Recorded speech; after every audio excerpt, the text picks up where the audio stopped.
Ladies and gentlemen, colleagues, members of the press, we're here to have a conversation today about the war cry for change and the overprescribing of psychotropics into the veteran community.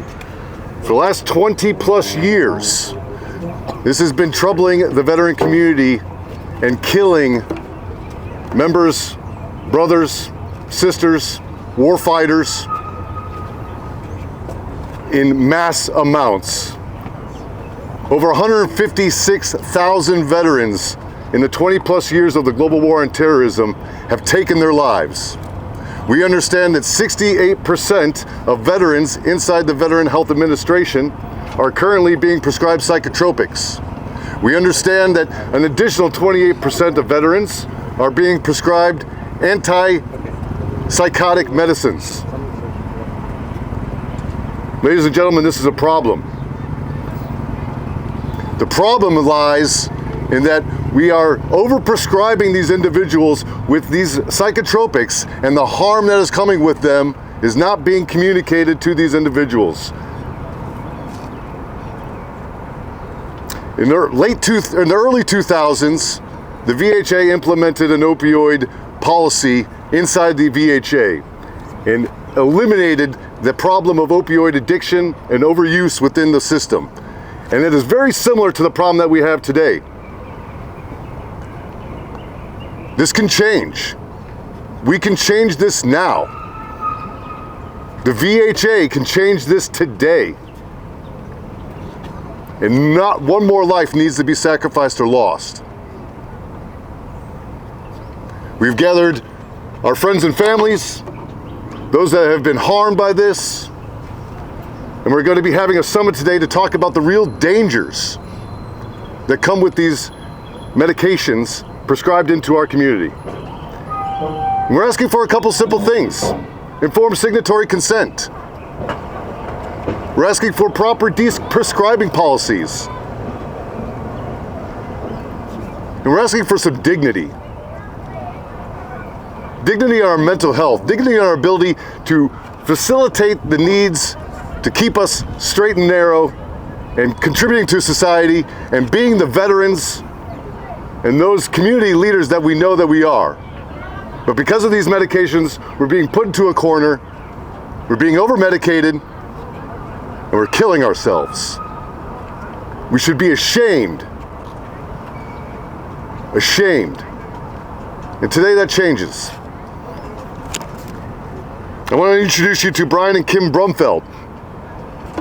Their son, Connor, was 22 years old, served in the United States Army, took his life because he went to the VHA and was prescribed Wellbutrin.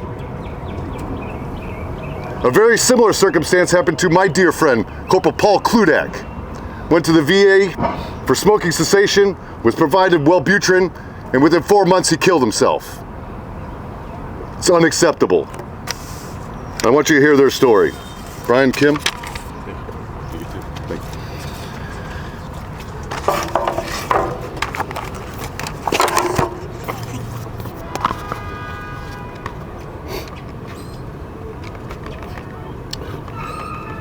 My apologies. My name is Brian Brumfield. My wife and I are here from Marysville, Ohio. And I'm here to talk about my son. My son, Connor Brumfield. This is a photo he took of himself. It was a self-portrait he took shortly after Christmas of 2022. This is about the last time we saw Connor alive. He was our second son of 4 children. He achieved many things in his 22 years. At 16, he was a licensed radio operator.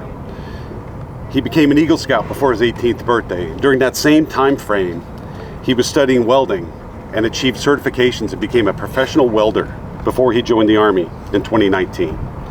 Connor was 22 years old when he discharged from the Army honorably in January of 2023.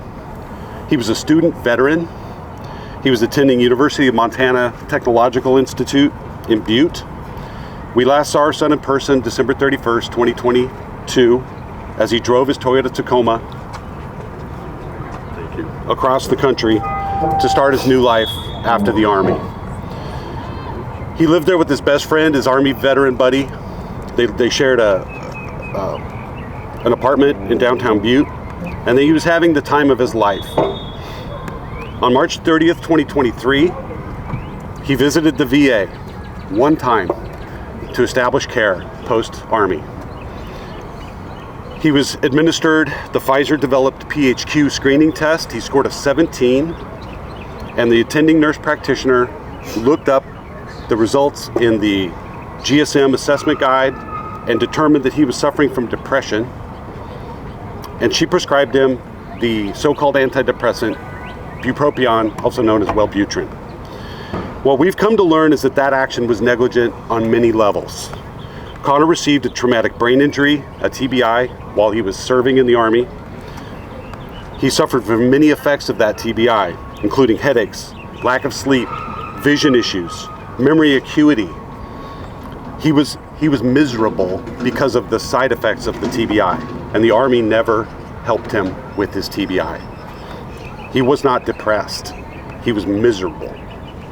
The DoD and VA have a traumatic brain treatment guide that says to avoid bupropion if they have a traumatic brain injury, and yet the VA prescribed this drug to this young man.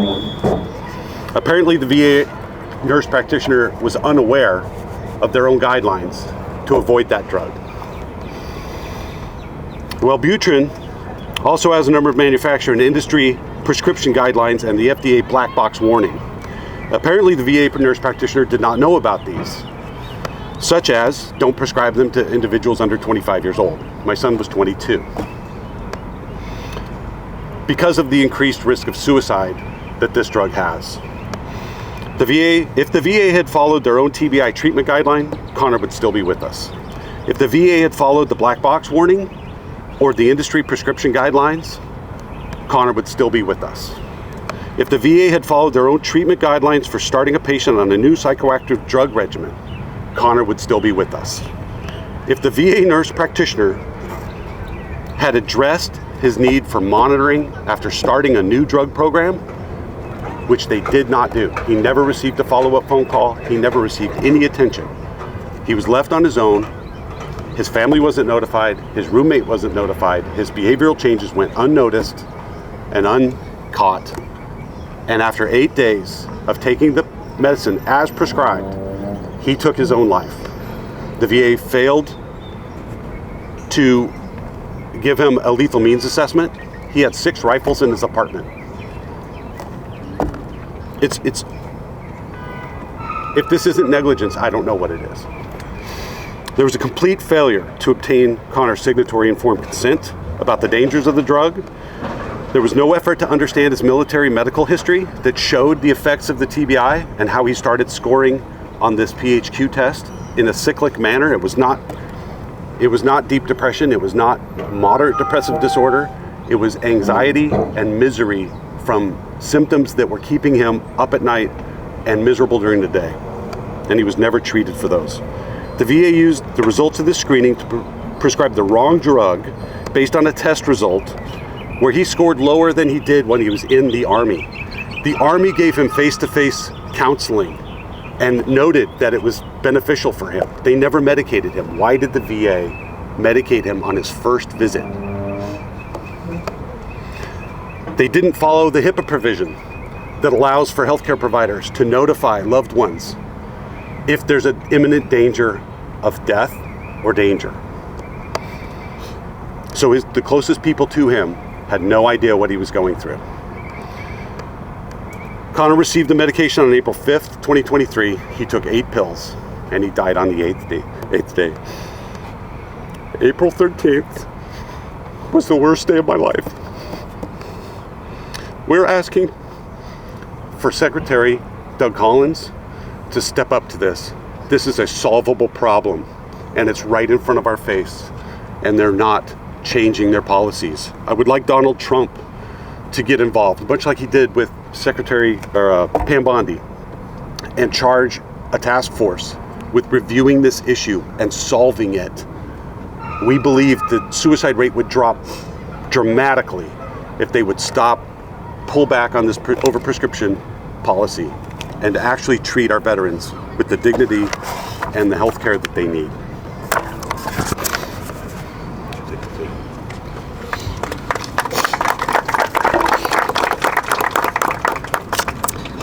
Okay. You have to speak up. Yeah, I don't know that I can. So I started out with a little poem. It kind of sucks because it's not one of those fun poems that rhymes and makes you smile. So grief is my constant companion. It sits on the edge of the bed, the first thing to greet me every morning. It's with me in the shower, so heavy that sometimes I crumble to the floor when crying. It walks with me through the house, down the stairs, to the kitchen sink where I stare out the window looking for cardinals. It's next to me while I cook. It stays close while I clean. It's with me when I mow. And it whispers so loudly that even active noise canceling can't keep it quiet. Its shadow is over every forgotten task, every tall weed in the garden, every overgrown flower bed, and the empty pad where the pool sat in that past life. It pulls up a chair when I sit to pay bills and balance accounts. It reads over my shoulder while I scroll through social media trying to ignore it. It's with me for every car trip, whether the tears are silently wiped away or come in great rivers. It sits next to me at church, sometimes sneaking into my heart during a worship song or a sermon. Sometimes it's just behind me while the family plays a game or I sing along at a concert. It's with me on every walk, hike, bike ride, or swim, every camping trip and every family vacation. It's with me for every peaceful sunset, every thunderstorm, every snowflake, every warm sunny day. It's there for graduations, for family photos, and it's waiting for the weddings and the babies. At the end of the day, it sits back down on the edge of the bed, waiting for a late light sleeplessness or the break of the day. I would like to run away from grief, but I'm smart enough to know it will follow me anywhere. I know there's no legal victory that will magically make it go away. I know there's no amount of money that can lose its grasp on me.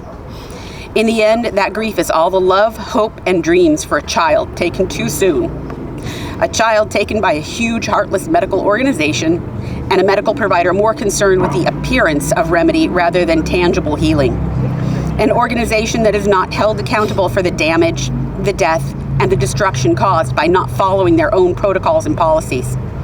An organization that hides or manipulates data to obfuscate their obvious failure to prevent death by suicide. My son Connor, at only 22 years old, having completed his service, attending college for the career he wanted in a state and a region he couldn't wait to explore, while sharing an apartment with his Army buddy, took his life because a VA-prescribed antidepressant altered his brain, his thinking, and made him believe it was all pointless, that the blessed and fortunate life he was living was actually dark and depressing, not worth continuing. My son, who never did anything by half, took one of his most prized rifles, a World War II M1 Garand, and ended his life. The VA nurse practitioner that saw my son once, just once, used a patient health questionnaire to determine his mental state and immediately write a prescription rather than let a mental health professional make that assessment. I believe with all my being that Connor would still be here were it not for that prescription antidepressant. Connor was evaluated by a psychologist before his prescription arrived and was not considered a suicide risk. But 8 pills later, 8 short days, he was gone. I understand that long wait times are often a problem for VA mental health care, but this was not the case for Connor. His phone evaluation was 4 days after his initial appointment with the nurse practitioner, and a follow-up appointment was scheduled for 13 days after that to complete the functional assessment. The VA says that suicide prevention is their top priority, yet they are failing miserably and have been for years. The patient health questionnaire is a snapshot of someone's current mental state and can be influenced by myriad factors, making it unreliable as a diagnostic tool. Prescribing medication based on such unreliable data is ridiculous and, in my opinion, dangerous. It's long past time to make changes to the way the VA evaluates and cares for the mental health of veterans. Thank you.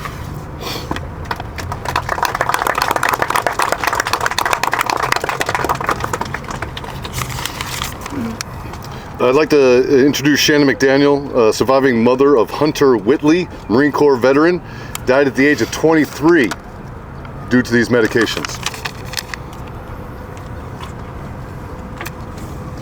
Hey, good morning. I'm Shannon McDaniel, and I'm the proud mother of Hunter Whitley, a United States Marine Corps veteran, a student, and a young man who brought light to the lives of everyone he met. Hunter fulfilled his lifelong dream of serving this country. His honorable service included the withdrawal in Afghanistan in 2021. He was strong, compassionate, and driven, and always the one to lift up those around him. After completing his service in 2022, Hunter came home to Tuscaloosa, Alabama, and he enrolled there at the university, determined to build a meaningful life. And like many veterans, he carried invisible wounds. He did everything that we ask of our veterans. He served his country with distinction, recognized when he needed help, and reached out to the system designed to support him. But what he received in return was not care, it was neglect. On November 13th of 2022, 104 days after seeking help from the Tuscaloosa VA Medical Center, Hunter died by suicide, and he had just turned 23 2.5 weeks prior. Shortly after Hunter died of suicide, I requested an investigation into the mental health care that he received from the Tuscaloosa VA Medical Center. The VA Office of Inspector General's report was finally published in September of 2024, and I felt like I lost Hunter all over again. It was just a series of failures in Hunter's care. A mental health nurse practitioner failed to inform Hunter about the increased risk of suicidal thoughts associated with the antidepressant mirtazapine and did not obtain informed consent. The required suicide risk assessments were not completed, and follow-up appointments were delayed by months. Despite Hunter's reports of severe depression and passive suicidal thoughts, a positive screening for TBI was not followed up with, and that was done immediately when he began getting care at the Tuscaloosa VA Medical Center. They never followed up, never did any evaluation. Instead, he was scheduled with this nurse practitioner for therapy and put on medication with a box warning for suicide for young adults. In this nurse practitioner's interview with OIG, she stated she didn't know to discuss the risk of the medication with him because he would receive a printed info from the pharmacy. Also, despite Hunter reporting access to firearms, no steps were taken to mitigate the risk, which is a standard component of suicide prevention protocols. And these failures are not isolated incidents. They reflect, a systemic breakdown in the care provided to our veterans. The OIG report makes recommendations, but without enforcement, the suggestions go off and, they just go, and the accountability remains elusive. We must demand comprehensive reform. We have to empower enforcement capabilities to ensure the recommendations lead to change, hold the VA leadership accountable for their failures and negligence, ensure timely and adequate mental health care for all veterans, and proper follow-up and risk assessment protocols. Retrain all VA prescribers and mental health clinicians on risk profiles and drugs with box warnings, signatory informed consent, reform VA deprescribing guidelines to be slower and safer tapers for those prescribed medications with dependency risks, and publicly release all VA data on veteran suicides and medications. My son's death was preventable, and his story should serve as a catalyst for change, not just a cautionary tale. We owe it to him and to Connor and to all of our veterans to build a system that truly supports those who have sacrificed so much for our country. Thank you.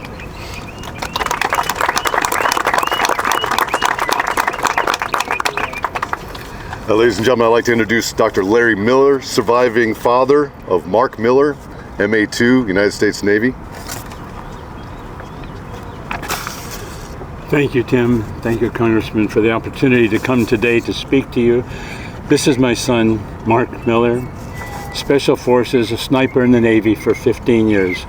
I'm Larry Miller. I'm an emergency physician. I've treated over 130,000 patients in my career. In 2007, after years of fighting in Iraq and some of the most horrible places in the world, my son became very depressed. He went to the military doctors for help. They gave him Prozac. This immediately gave him an unstoppable urge to commit suicide. And it's a miracle of God that we were able to save him. We got him off from the Prozac. We got him off all medications. And for the next 18 years, he lived a wonderful life. He was a very kind, wonderful man. Never a word against anyone. He was loved by his family, loved by the food pantry where he worked, loved by his animals. And then early this year, his back pain from the war, for more injuries, became so bad he went to the VA to get help. They put him on opioids instead of dealing with his back pain, and he became hooked on these opioids. He became addicted to them. He was taking more and more. Then his mother died in March. He became very depressed on top of being addicted to opioids, and he decided on April 1st that he was going to go to the VA hospital and be admitted to the unit for detoxification and for his suicide. On April 1st, he went to the VA, and this is what he texted me. I'm going to read to you what he's texted me. Papa, I just left my VA appointment at Audie Murphy. Look how nice they are. They prescribed me Seroquel. How nice. Did not even listen to my story. Just like a robot that hands out poison to every soldier. I should call KSAT News and tell them that they are murdering our heroic men and women. They did not even listen to anything I said. In 5 minutes, they just subscribed Seroquel. Unreal. It is a crime. 1 week later, April 7th, Mark sent me this note. Papa, I love you very much, and I always will. This was at 12:30. I immediately replied, son, I love you very much too. 5 minutes later, he went into the VA and shot himself to death. He shot himself as a protest for what the VA had done to him, not only to him, but what they had done to thousands and thousands of other veterans. Why would a psychiatrist give a veteran that's suicidal medications that are known to increase suicide by 300%? Why would they do that? I'll tell you why. Psychiatrists have become nothing more than drug dealers. How do I know that? I used to be a drug dealer. When patients came to the emergency room depressed, I would give them the happy pill. I'd give them SSRIs. Why? Because I believed big pharma propaganda. I believed my specialty. I believed that the FDA would protect me against unsafe drugs. I thought I was doing good to my patients, and I was passing out SSRIs until I saw what happened to my son in 2007. At that point, I became very aware of how dangerous these drugs are. I'm asking you to join me to fight for our veterans that have given everything to give us our freedom. I'm asking you to join my son Mark in protest against the psychiatrists that are killing 22 patients per day. I'm asking President Trump and RFK Jr. to step in and do something to stop this travesty. This has got to stop. Thank you.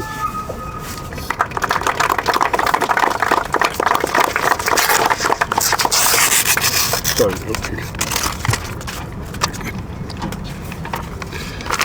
I'd like to introduce next Ryan Gallucci, National Director of Legislation for the VFW.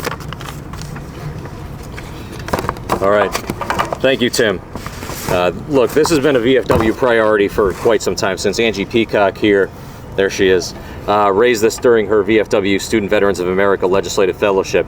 Then Derek Blumke, who brought us all here together today, when he was a leader in the VFW state of Michigan, worked to pass a national resolution calling for transparency and reform, the same reforms we're asking for today. It's taken longer than it should have to raise these alarms, but we're finally here on Capitol Hill, having a serious conversation about over-medication and the long-term harm that many veterans experience. We have a few simple asks. Ensure doctors are properly trained in deprescribing. Publish all available data on psychotropic medication and patient outcomes, explore alternative non-pharmacological interventions, and finally, provide veterans with informed, written consent on these drugs. The last one shouldn't be controversial. Unfortunately, it's common for veterans to not know what to expect from these drugs. It happened to me. It happened to me when I asked for a non-stimulant for ADHD because I was worried about the long-term effects on my heart. I was offered atomoxetine or Strattera. However, I received little information on the side effects. I thought the drug was safe. I was on Strattera for 1 month, November in 2010. I immediately started having daily panic attacks. I didn't know if it was related. Then, celebrating Veterans Day with some friends, I had a couple drinks and completely blacked out. I'm told that I was manic and aggressive. My now wife thought something was seriously wrong, and I thank her for this every day. We recognized together that it might be the medication. I was able to stop taking it because I had not been on it for very long, and these extreme side effects actually did stop. When I started to read about the drug online, I found that my experience was not unique. Common side effects include suicidal thoughts and behaviors, aggression, mania, sexual dysfunction, and even the very heart problems that I was seeking to avoid. Today, the drug carries a black box warning. If I had sat with my doctor to review and acknowledge these side effects, I would have never accepted the drug as a viable option. Informed written consent is a common medical practice for just about everything else. I'm going through a bit of a health challenge right now. You may notice that my face doesn't quite work. Back in February, I had shingles that paralyzed my facial nerves. My doctors recommended dry needling to provide some relief. However, before anyone could put pins in my body, I needed to read, initial, and sign that I understood all the risks, to include the risk of a collapsed lung. I read it, discussed it at length with my provider, signed it, and proceeded with the treatment, which actually, it helped. It's helped provide a lot of relief. Regardless, this was my choice. I was given all the information I needed to make that choice, and the clinician was with me every step of the way.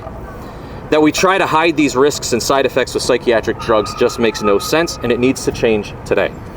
I want to thank Congressman Bergman for hosting us, for all the members of Congress who are ready to have this discussion, my fellow veteran advocates from Grunt Style, DAV, and others, and of course the families and veterans who are here to share their stories so that we can fix this once and for all. Thank you.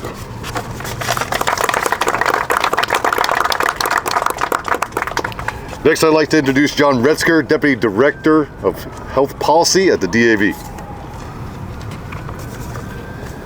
Good morning, everybody. General Bergman, Grunt Style, thank you for doing this. This is a huge initiative carrying on the mission of the Disabled American Veterans, and we're very proud to support your mission and continue that mission. And VFW, thank you for everything you're doing with that partnership. Suicide prevention, mental health is a hot topic, and it's a topic that we got to be able to speak about at the table every day. And this is a great start with Grunt Style, bring it forth, and also General Bergman, your presence here to amplify this voice. Today is not only about raising that awareness, it's really demand action. We have heard the testimonies, the losses, and we've all witnessed it ourselves. Myself, as a service disabled veteran, has the same experience of the complications with medications. But we have to also rely on VA to doing things right. But as DAV moves forward and the Disabled American Veterans, we want to ensure the voices of all our Disabled American Veterans are heard on this issue. So with the legislators, experts, surviving family members, and veteran leaders, we need to shine this light on this issue, that we are not going to remain in the shadows. It has to be brought out of the shadows and have heartfelt, real discussions to break down barriers and stigmas.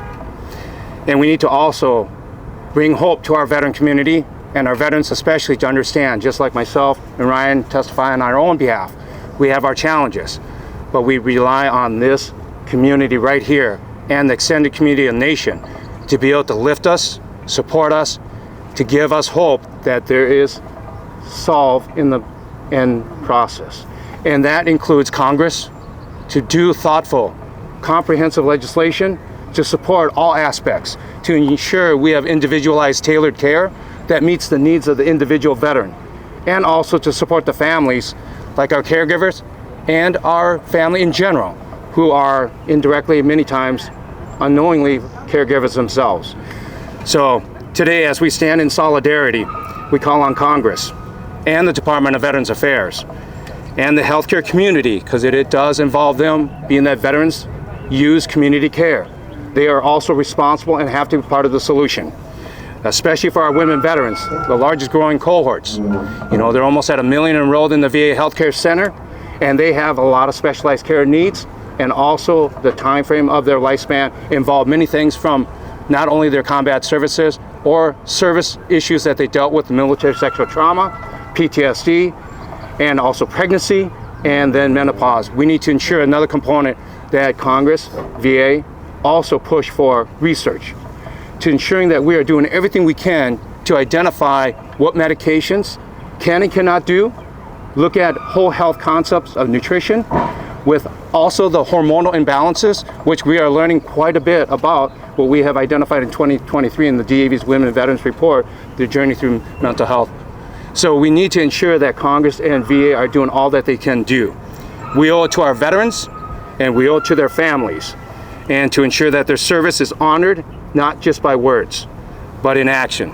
And I think today is a great sign to see that together we can drive this meaningful change. Thank you.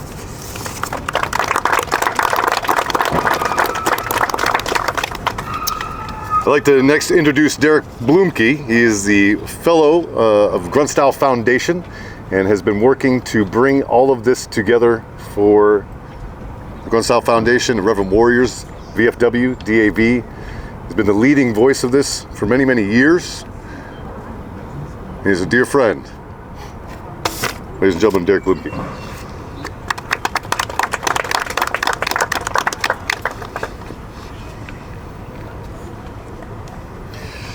My name is Derek Blumke. I'm an Air Force veteran, a K2, Uzbekistan, Afghanistan War veteran.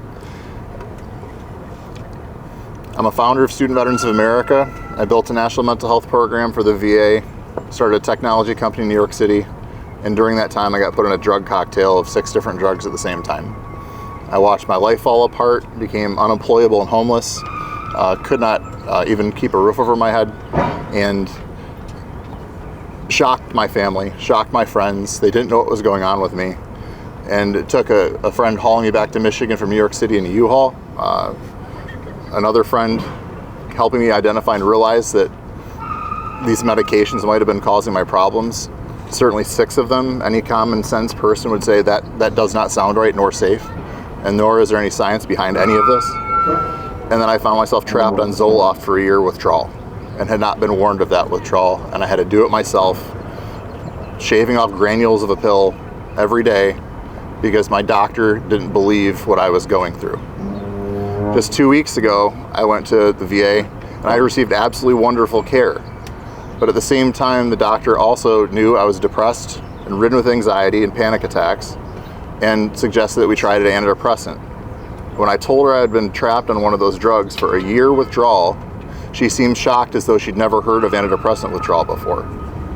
We have a crisis in this country, not just of our veterans, not just of any individual demographic. This is an issue that affects all of us. And I can't thank all of you enough for being here today. DAV, VFW, Grunt Foundation, their entire leadership team. But most importantly, our guests of honor, the families. Because that's why we're here. Because their children and their loved ones' voices cannot be heard.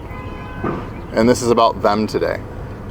To that end, I want to personally thank now a good friend of mine, Congressman Jack Bergman from Michigan's 1st Congressional District. I'm born and raised in the tip of mid and northern Michigan.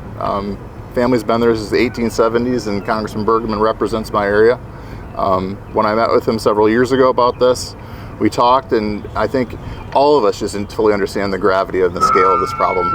And when I came to his office just 2.5 weeks ago, just dropped in and said, Congressman Bergman, would you be interested in hosting a press conference to draw attention to this issue of overprescribing and the need for safer prescribing practices for veterans? He didn't blink.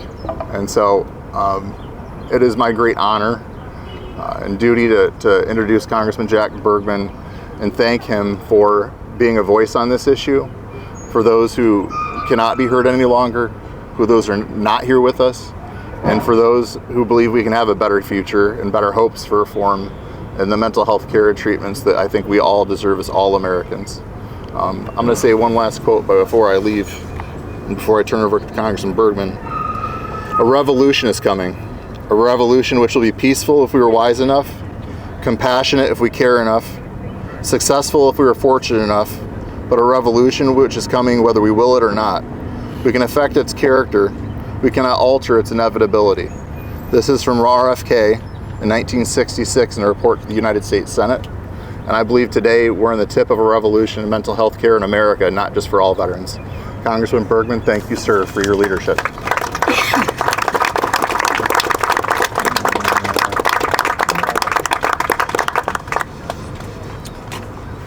Hi, Ryan. Been a long time. All hands shaken, all hugs given. The temporary, you guys look great up here. Thanks for being up here. Good morning, everyone, and thank you for being here. You showed up. I've been watching the crowd as people have been talking. You've been listening. But the most important thing I think we can do in any scenario is to care, truly care about our loved ones, care about others, not about ourselves, but care about others and their well-being. And let's face it, we're here today for a specific purpose, to call attention to something that is a crisis in our country, costing lives of our veterans. In one word, overprescription. No more complicated than that, overprescription. Consider this. Today, 68% of veterans using VA healthcare are prescribed psychiatric medications. 28% are on antidepressants. Despite this, suicide rates continue to rise. We are losing over 6,000 veterans every year. Recent post-mortem toxicology reports reveal that 24% of service members and veterans who took their life tested positive for antidepressants. Every veteran lost, every son, daughter, father, mother. It's a tragedy. But perhaps even more troubling is how we got there. Only 15% of veterans diagnosed with depression are offered psychotherapy before being prescribed, it's a tough word to say sometimes, prescribed antidepressants or other psychiatric medications. Again, only 15%. It's go right to the drugs. That's not balance. That's over-reliance, and it's dangerous. We're defaulting to prescription drugs, often without full informed consent, without proper tapering, and without the support of veterans that our veterans need when these medications stop working, or even worse, start doing harm. Let's be clear. This isn't about attacking medicine. It's about accountability, transparency, and choice. Our heroes deserve more than a pill and a prayer. They deserve informed consent, safer prescribing, and real alternatives to a system that's become too dependent on quick fixes. As a member of the Veterans Affairs Committee, and I've been on the committee since I got here 9 years ago, and I'm going to stay on that committee as long as the constituents of the 1st District decide to send me back here. And our Veterans Affairs Committee right now has got some pretty heavy hitters when it comes to military service, like some Derek Van Orden, Morgan Luttrell, just to name a couple, Tom Barrett, who just joined us this cycle. We know a little bit about stress. We know a little bit about the challenges of our peers when we come back from a fight, or in some cases didn't go to the fight, but still have the mental health issues. We are not a pill society. So if you wanted to use one word to go forward with what we're trying to achieve, we want good outcomes, right? We want good pathways for veterans to get the care they need. The operative word here is good. Get off opioid dependency. This is a first step. You're calling it to the attention. We will continue as Congress in the House to work with Secretary Collins and the VA to end this. and end it now. It's time to start. Thank you all for being here.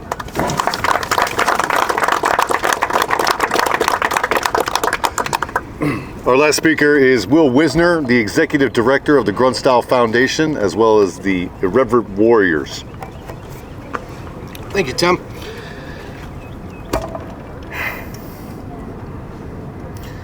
This is a really interesting turn of events. So I've been in advocacy for about 12 years now. Back when we were advocating on the issue of the burn pits, when we had to come and beg and plead to get health care from the VA as we were dying in droves. Many of the folks that were involved in advocacy with us back in those days are no longer here. But even back 12 years ago, this issue of these SSRIs, antidepressants, and benzodiazepines were part of that conversation. It was part of the narrative. What does this look like? You're sick, you go to the VA. Hey, I've got this issue, I've got that issue. Okay, well, maybe you got a moral compass injury and some PTSD too. Let's go to give you some pills and see how that goes. Well, we're treating physiological symptoms with psychological medications, which the research shows is as effective as a placebo. And the side effects are going to increase your likelihood of suicide 300% if you're on them. Well, let's change up your prescription. Let's dial it in. And they're going to do that 2 or 3 more times without any effect. Now you're labeled a pill seeker by the VA, but they're not going to take you off the pills. They're going to keep giving you more pills. And you're still sick, and you come home because you can't work, so you got to move into mom's basement with the wife and the kid. And everybody looks at you like you're broken because your authority figure, your healthcare provider, is telling you you're broken. They're victimizing us. We're living in a world of victim mentality. That's where we're living, and we come to accept that. And that's the extra hard part, because your family's looking at you like you're broken, the people you love the most are looking at you like you're broken, but more importantly and most devastatingly, when you're looking into the mirror, all you see is somebody that's broken. And like what we learned last night on that incredible movie, Medicating Normal, that's normal to have feelings. Why aren't we trying to understand how to be a human being and work through that, as opposed to get some pills that are designed to make somebody rich somewhere, and then we have to come and beg and plead with the powers that be to help us.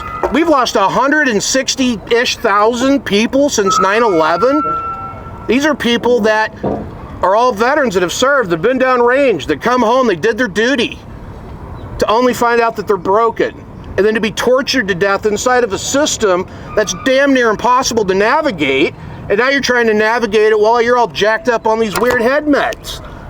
Of course this is a losing battle. This is not acceptable. But I have some hope, because we've got members of Congress that are now in office, and there more are coming in, that are veterans. They understand. And what gives me hope is that I know the veteran mind, and I know the veteran heart, and I know that every member in our Congress or our Senate that has served would wade through hell to go save their people. That's how it works. If somebody's in contact downrange and it's overwhelming odds, the QRF comes. You send up that signal. You say, hey, come help. I need help. And QRF is going to plow out there and get it done. You members of our government that are veterans, you are the QRF. We're dying. We are dying. 22 a day. We have had 17 veterans send up the Star Cluster for help in protest by taking their lives at a VA facility because we can't be heard. That is crazy. I knew 12 years ago these pills were nonsense. Yet here we are in a system where we have to very delicately craft our message so we're not offending the wrong people. We're having to come in and say, well, we're dying at this incredible rate through these murder-suicide pills, but maybe we'll just start with better informed consent. Can we just grovel and plead to please have doctors actually do doctor shit? How about informed consent? How about not lying to us? Well, Congress that are veterans, you guys are the QRF. I've had 17 people send up that Star Cluster at VA hospitals. I've come here for a lot of years watching these committees. I see these politicians come in and sit on the committee hearings. As soon as the initial testimony is done, they scatter like roaches, and everybody comes in one at a time to get their little 10-minute question to launch their clickbait nonsense for social media. That's the system we have to trust in order to get this done.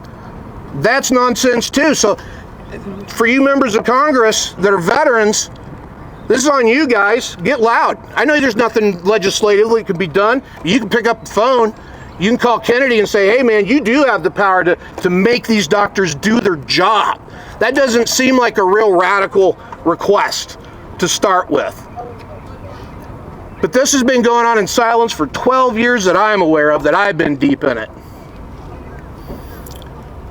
I never met a QRF took 12 years to go get troops out of contact. This is unacceptable. Unacceptable. And we can change this tomorrow. Bobby Kennedy, I am asking you, please, you got the power, man, in this. This is going to be a long battle. This titration is no joke. It's going to take people a long time to learn how to get off these things and effectively do it. It's not a game. It's more dangerous when you try to come off these stupid things. That's where we're at. Well, we've been quiet for too long. The intention of the Grunt Style Foundation is to keep our foot firmly applied to that pedal. We're coming out the wire, and we're trying to get everybody to come with us to get this done. So thank you. We'll see you this afternoon for the symposium.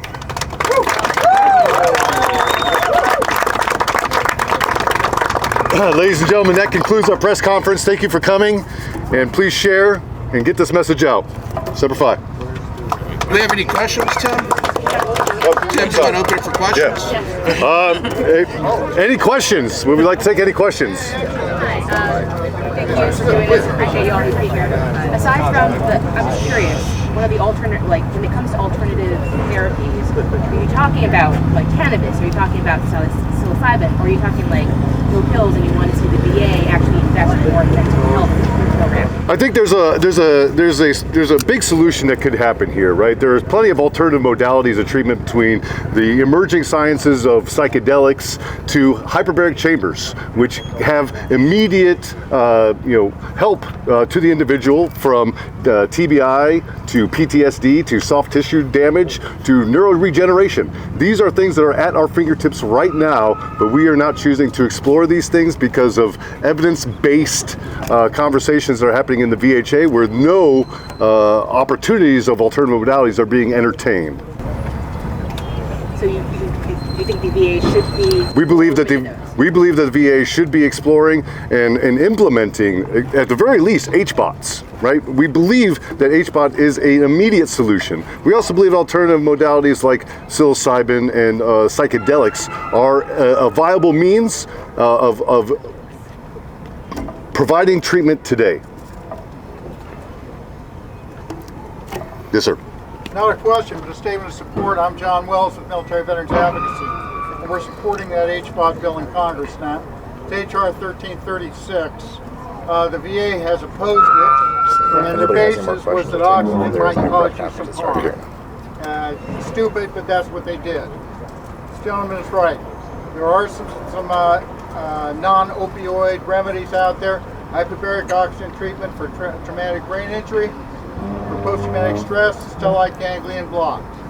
We're working to try to get the VA to buy off on it through regulation, but we need everybody's help to contact their members of Congress and get it done. The HBOT bill's passed through the committee. It needs to be brought to the floor. Thank you. If there are any further questions, we can take them over here. We have another press conference that's needing the triangle. So ladies and gentlemen, thank you very much for coming out, and we greatly appreciate it. We'll take questions in the back.